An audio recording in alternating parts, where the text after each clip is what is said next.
संतान की परीक्षा की कथा है। कितनाओं संकट पड़े ना, कितनाओं दुख हो, क्या करना चाहिए? अपने मार्ग से पीछे नहीं हटना चाहिए।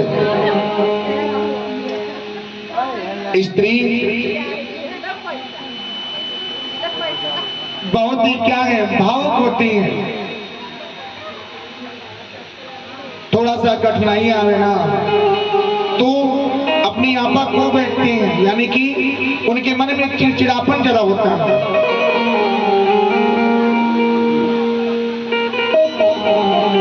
क्या करना चाहिए, क्या नहीं करना चाहिए, इसी भाव की एक सुंदर श्रीमद् भागवत कथा में एक कथा है।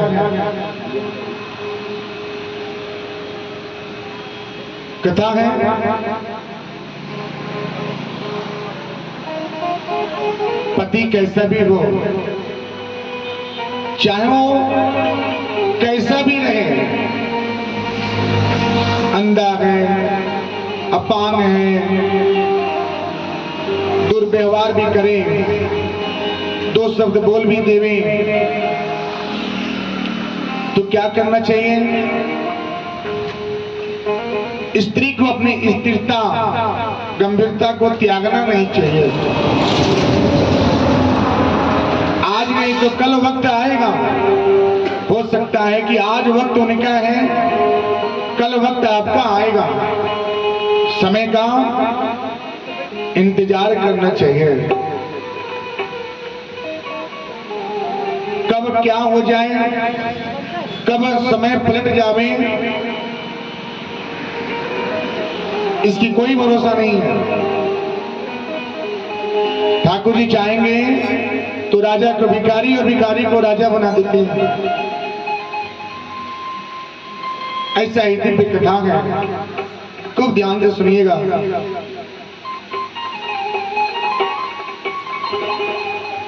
सती नर्मदा की कथा है।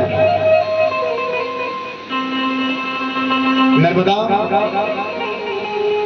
सती है, 7 सतियों में एक सती नर्मदा। सती सीता, सती गार्गी, सती अपाला, सती अनुसुईया, सती अहिल्या, सती नर्मदा, सती सावित्री।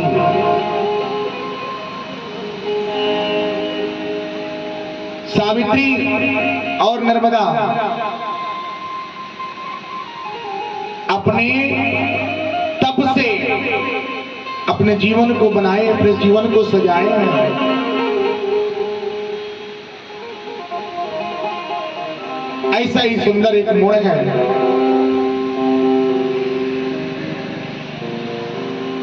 सती सावित्री की कथा थोड़ा सा समझने के लिए बोल रहे हैं। सावित्री कौन है?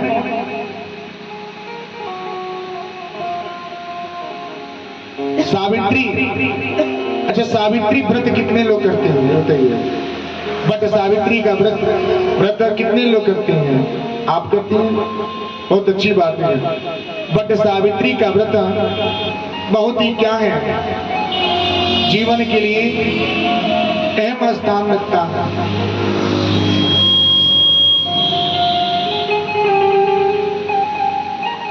संतान की प्राप्ति अगर न हो ना, व्रत को उठाया जाता है। पति की दीर्घायु, पुत्र प्राप्ति के लिए व्रत को लिया जाता है।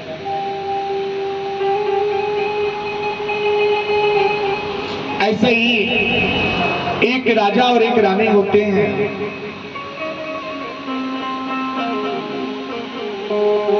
उनके पास संतान नहीं है।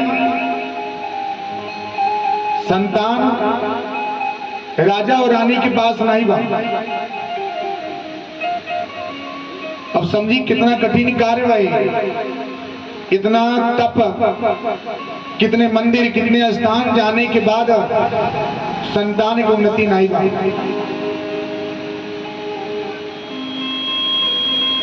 एक दिन के समय आई, वो राजा एक विप्र से मिले और बोले, क्या हमारे पास कोई संतान नहीं है? हमारे पास संतान नहीं है। आप कोई ऐसा उपाय बताइए जिससे संतान की प्राप्ति हो जाए।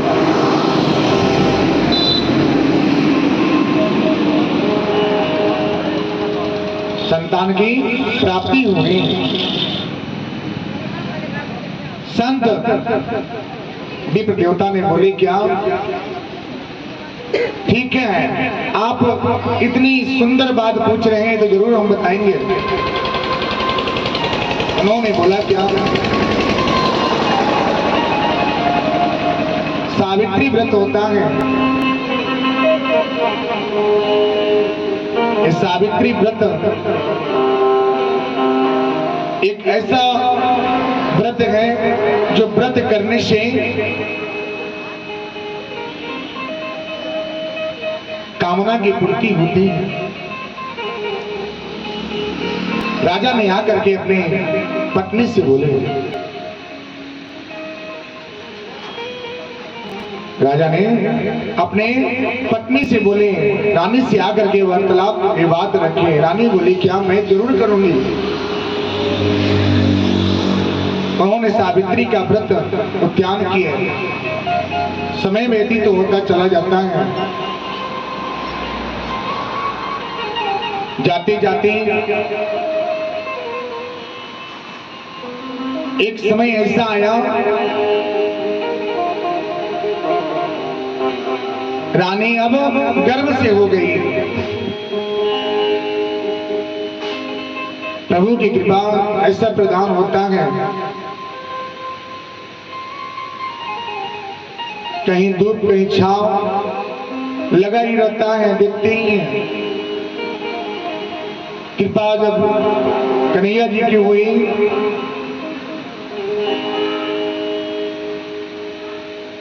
अब ये रानी गर्भ से हो गई।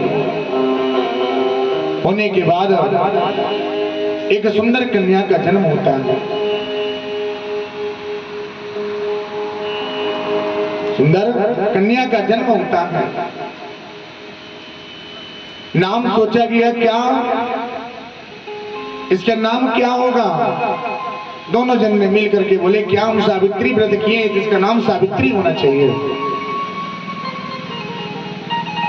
सावित्री होना चाहिए। नाम का भी बड़ा असर होता है।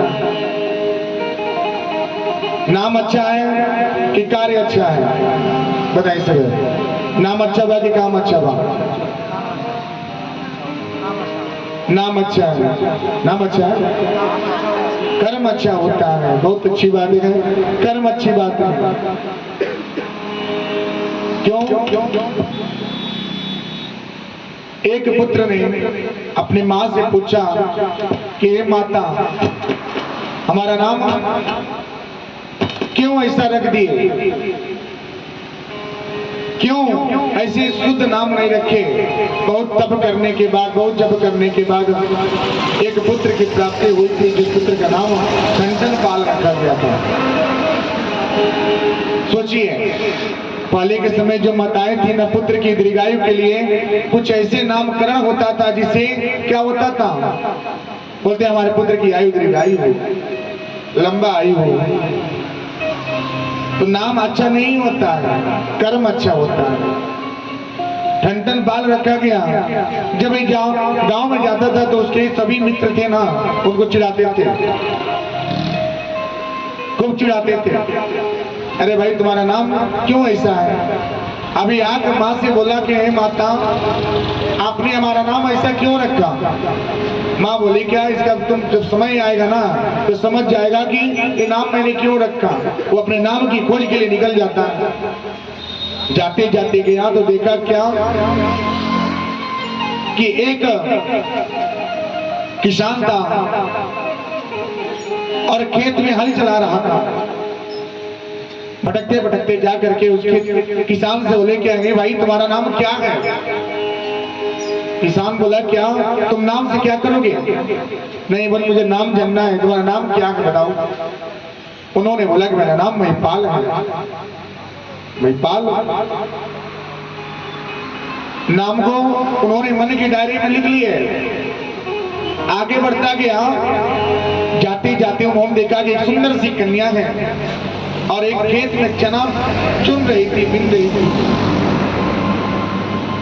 दोपहर के समय था, भागते भागते गया और बोला, क्या ये बताओ आपका नाम क्या है? वो कन्या डर के मारे भाग रही थी। अरे भाई कोई चोर है, कोई बेचारी है। बोले नहीं नहीं डरो मत, आप बताओ आपका नाम क्या है? उन्होंने बोला कि मेरा नाम तो लक्ष्मीनिया है, लक्ष्मी है। लक्ष्मी नाम सुना, उन्होंने मन में रख लिया। आगे बढ़ते गए। जाने के बाद देखिए क्या कि एक व्यक्ति का जीवन का अंतिम सांस ले रहा था। 4 लोग कंधे से लिए थे, लेके जा रहे थे। पीछे सब बाराती थे। उसी बाराती में जा करके बोले, क्या ये भाई कौन है? ये कहाँ जा रहा है? अब इतना दुख पड़ा है, कौन उसको नाम बताया जाएगा? फिर भी किसी के पांव पकड़ लिए, बोले क्या भाई ये कौन है? तो बोले भाई इसका नाम अमर है, ये जीवन की अंतिम सांस लेकर के जा रहा है। वहीं बैठ करके बोला, क्या कि बोलता है क्या? चना बिनत लक्ष्मी दिखती है। लक्ष्मी को मैंने देखा और हर चलाओ महिपाल देखा और पच पे अमर को देखा, उससे अच्छा हमारा नाम है। यानी जिसका नाम अमर है वो भी जा रहा है, जिसका नाम लक्ष्मी वो चना बिन रही है, और जो महिपाल यानी कि राजा जो खेती के सबसे बड़े होते हैं, इससे अच्छा तो मेरा नाम है। मेरी माँ ने मेरा नाम टन पाल रखा है, मेरा नाम सबसे अच्छा है। तो नाम प्यारा नहीं है, कर्म प्यारा होता है मेरे भैया।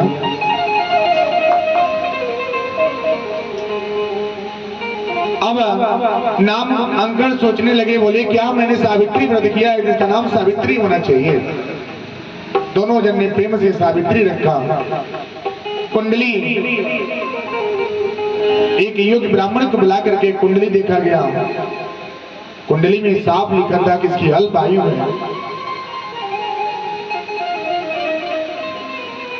वार्तालाप हो रहा था। राजा और रानी इतने प्रेम में डूब गए, अपने पुत्री के प्रेम में रह गए, उनको पता नहीं चला कि इसे कब अल्प आयु होगी, कब जीवन की अंतिम सांस लेगी।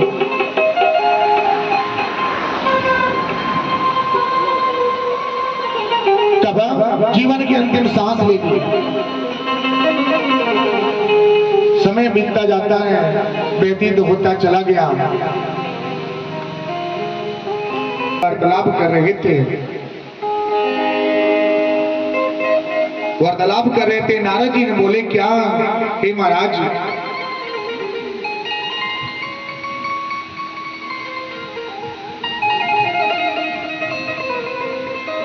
ये आपकी पुत्री का जो जीवन है, जहां पे आप शादी विवाह की रचना कर रहे हैं, पति पत्नी ने पहले विचार किए थे क्या अब अपनी पुत्री सियानी हो गई, विवाह योग्य हो गई है, विवाह कर दिया जाए। आपस में वार्तालाप हो रही रहा है, आपस में कर ही रहे हैं। तब तक पुत्री का आगमन होता है। सारी बात उन्होंने सुना। बोले, पिताश्री आप क्या बात कर रहे हैं, मुझे सच सच बताइए। पुत्री, हम तुम्हारे विषय पे ही चर्चा कर रहे थे, बात कर रहे थे कि तुम सियानी हो गई हो।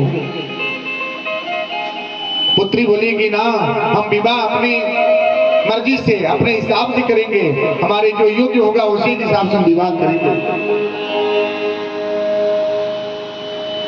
विवाह करेंगे। राजा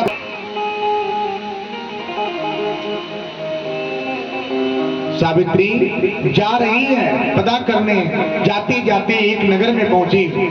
पहुंचने के बाद देखी क्या, एक अंधा व्यक्ति था। पति और पत्नी ये दोनों जन क्या थे, अंधे थे। एक पुत्र जो अपने माता पिता की सेवा कर रहा है, अपने माँ बाप की सेवा कर रहा है, टहल कर रहा है।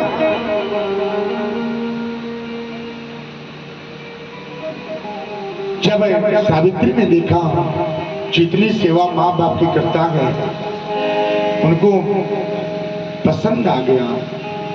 वो सोची क्या मेरा विवाह इसी से होगा, ये मेरे योग्य वर है। जिसका नाम सत्यवान था, जिसका नाम सत्यवान था। सावित्री आई और आ करके अपने पिताश्री से बोली, क्या पिताश्री, मैंने तो विवाह योग्य वर की तलाश कर लिए। आने से पहले, पुत्री की आने से पहले नारद जी का आगमन हो गया है। और नारद जी जब जाने कि सत्यवान के साथ उनका विवाह है, नारद जी ने आकर के राजा को समझाए, क्या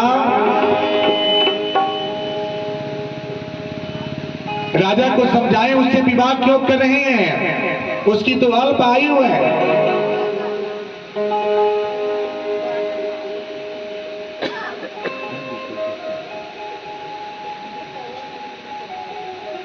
उसकी तो अल्प आयु है।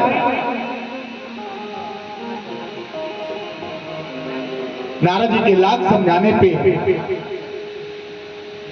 राजा के कहने से तो पुत्री ने हट करके बैठी, क्या ना, मेरा विवाह होगा तो उसी के साथ होगा, अन्यथा मैं विवाह नहीं करूंगी। रह जाएंगे लेकिन विवाह नहीं करेंगे।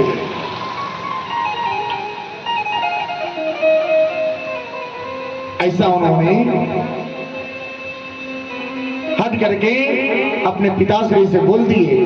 पिताश्री बोले कि अरे भाई, जिसके साथ आप विवाह रचा रही हैं, जिसके साथ आपका विवाह होने जा रहा है ना, उसकी तो अल्प आयु है, उसकी तो अल्प आयु है।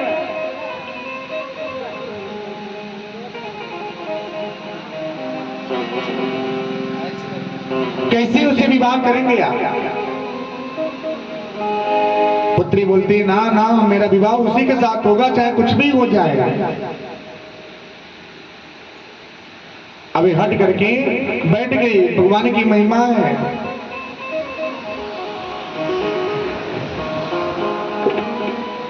विवाह तो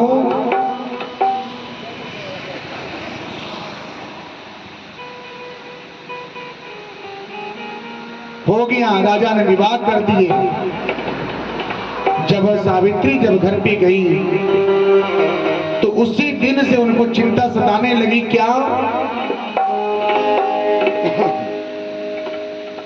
चिंता होने लगा कि मेरी पति की तो आयु क्या है, अल्प है।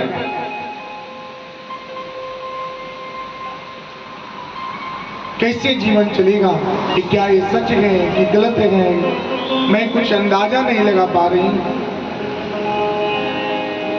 फिर भी उन्होंने बस सब कुछ भूल करके बोले, ठीक है, जो होगा वो देखा जाएगा।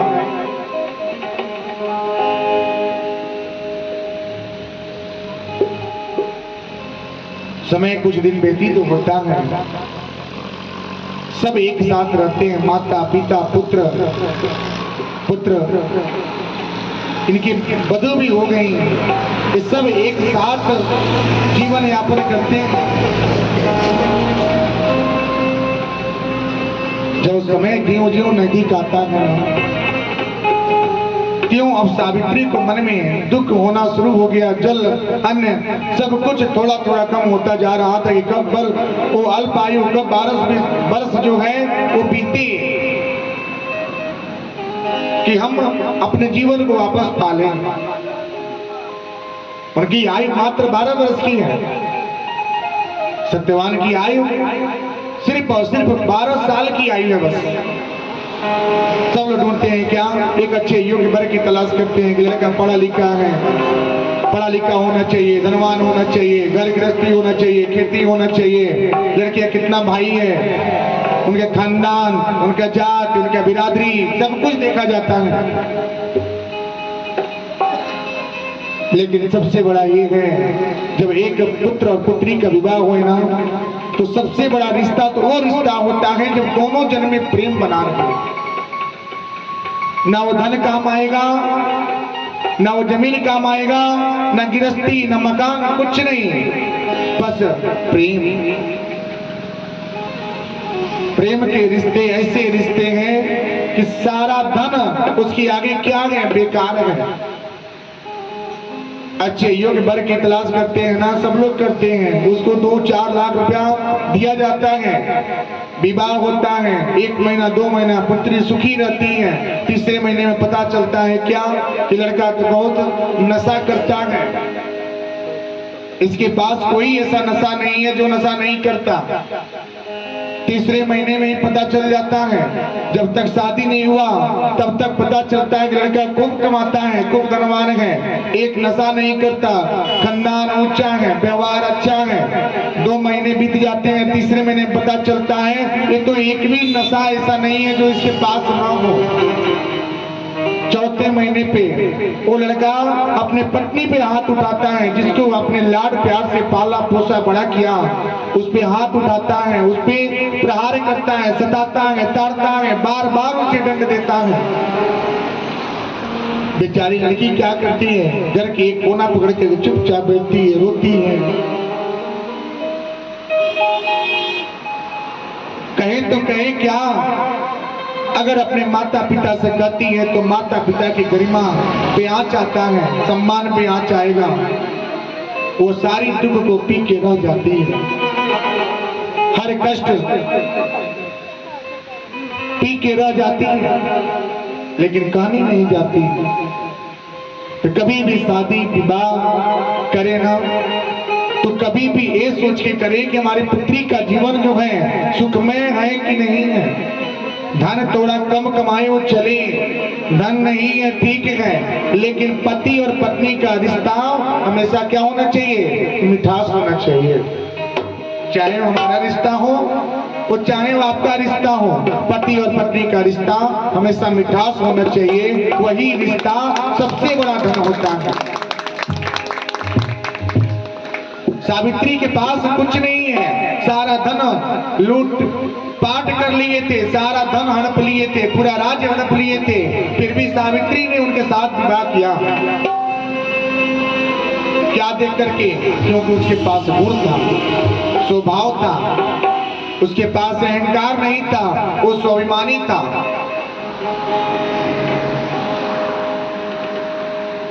ऐसे समझ करके विवाह कर लिए। एक दिन का समय आता है, सत्यवान बोला क्या,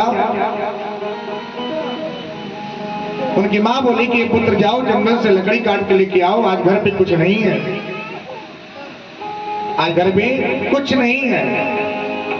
अजय ऐसे ही जब सावित्री सुनी, बोली क्या ना ठीक है, हम भी चलेंगे आपके साथ, आज हम भी चलेंगे, क्योंकि समय बहुत करीब था।